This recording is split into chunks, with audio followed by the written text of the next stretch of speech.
China do século X, o amor por um tapeceiro hindu arrebata o coração de uma vestal chinesa, que foge do templo para desposá-lo. Do entrelaçamento dessas duas almas apaixonadas, nasce uma criança. Um menino, cabelos negros como ébano, pele na cor do cobre claro, olhos aveludados no tom do castanho escuro, iluminados de ternura. O espírito que ali reencarnava trazia gravada na memória espiritual a missão de estimular as almas desejosas de conhecer a verdade. Aquela criança cresce demonstrando inteligência fulgurante, fruto de experiências adquiridas em encarnações anteriores. Foi instrutor em um dos muitos santuários iniciáticos na Índia. Já se havia distinguido no século IV, tendo participado do ciclo ariano nos acontecimentos que inspiraram o famoso poema hindu Ramayana. Neste poema, há um casal, Rama e Sita, que é símbolo iniciático do princípio masculino e feminino. Unindo-se Rama e Atis, Sita ao inverso, resulta Rama-Atis, como realmente se pronuncia em indo-chinês. Informa Rama-Atis que, após certa disciplina iniciática a que se submetera na China, fundou um pequeno templo iniciático nas terras sagradas da Índia, onde os antigos Mahatmas criaram um ambiente de tamanha grandeza espiritual para seu povo que ainda hoje nenhum estrangeiro visita aquelas terras sem de lá trazer as mais profundas impressões acerca de sua atmosfera psíquica.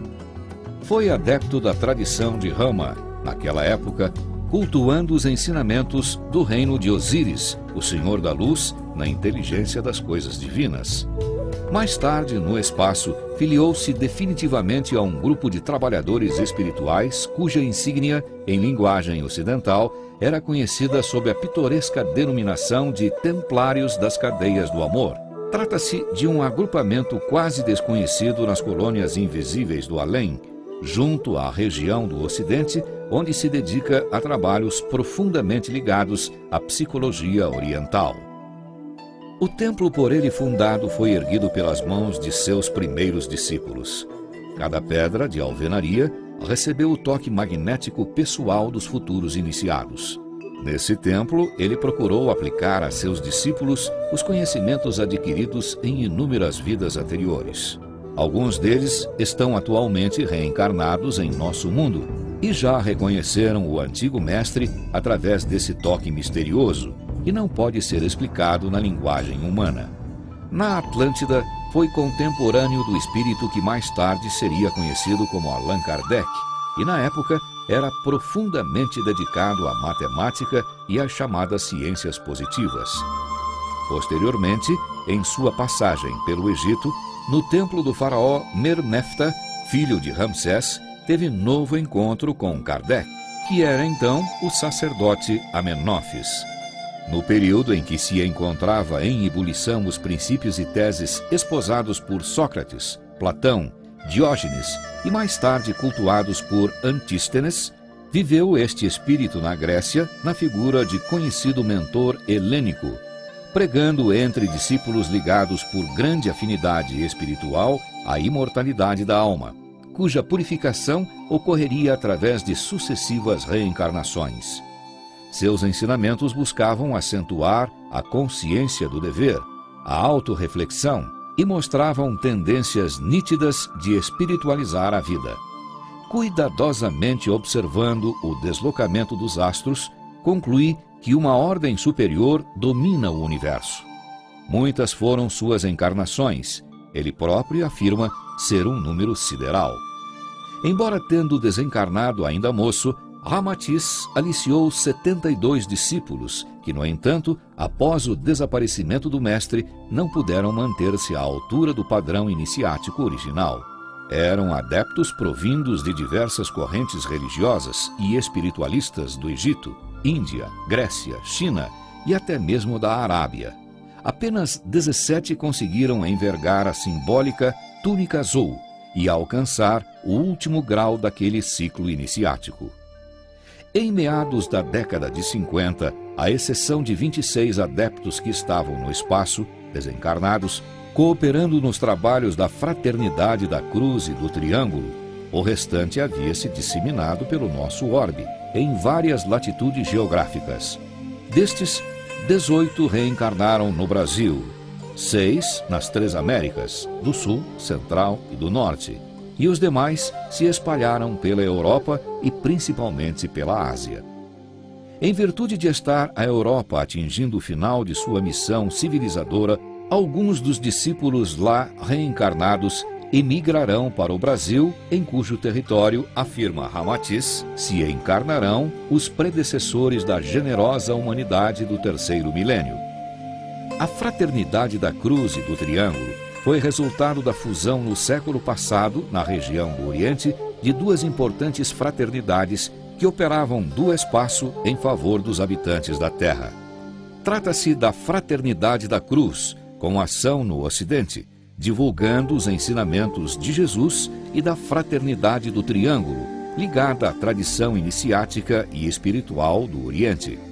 Após a fusão destas duas fraternidades brancas, consolidaram-se melhor as características psicológicas e objetivo dos seus trabalhadores espirituais, alterando-se a denominação para Fraternidade da Cruz e do Triângulo, da qual Ramatiz é um dos fundadores. Asseguram-nos alguns mentores que todos os discípulos dessa fraternidade, que se encontram reencarnados na Terra, são profundamente devotados a duas correntes espiritualistas, a oriental e a ocidental. Cultuam tanto os ensinamentos de Jesus, que foi o elo definitivo entre todos os instrutores terráqueos, tanto quanto os labores de Antúlio, de Hermés, de Buda, assim como os esforços de Confúcio e de Lao Tse. É esse um dos motivos pelos quais a maioria dos simpatizantes de Ramatiz na Terra, embora profundamente devotados à filosofia cristã, afeiçoam-se também, com profundo respeito, a correntes espiritualistas do Oriente. Alguns mentores espirituais passaram então a atuar no Ocidente, incumbindo-se mesmo da orientação de certos trabalhos espíritas no campo mediúnico, enquanto que outros instrutores ocidentais passaram a atuar na Índia, no Egito, na China e em vários agrupamentos que até agora eram exclusivamente supervisionados pela antiga Fraternidade do Triângulo.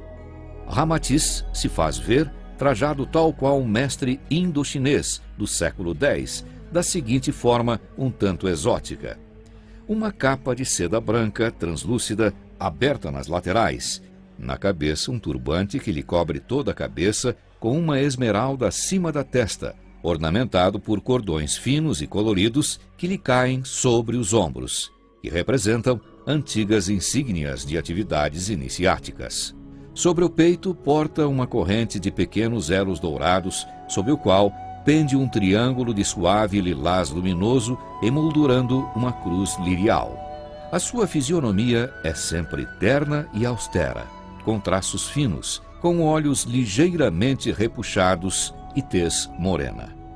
Segundo Ramatiz, seus 18 remanescentes se caracterizam universalistas, antissectários e simpatizantes de todas as correntes filosóficas e religiosas. Um já desencarnou e reencarnou novamente, Atanagildo. Outro, já desencarnado, muito contribuiu para a obra ramatiziana no Brasil, professor Hercílio Maes. Outro é Demétrios, discípulo antigo de Ramatiz, e Dr. Atmos.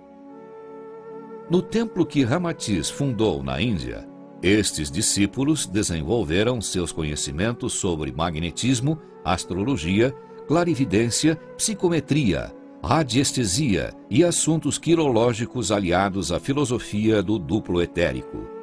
Os mais capacitados lograram êxito e poderes na esfera da fenomenologia mediúnica, dominando os fenômenos de levitação, ubiquidade, vidência, êxito e poderes na esfera da fenomenologia mediúnica, dominando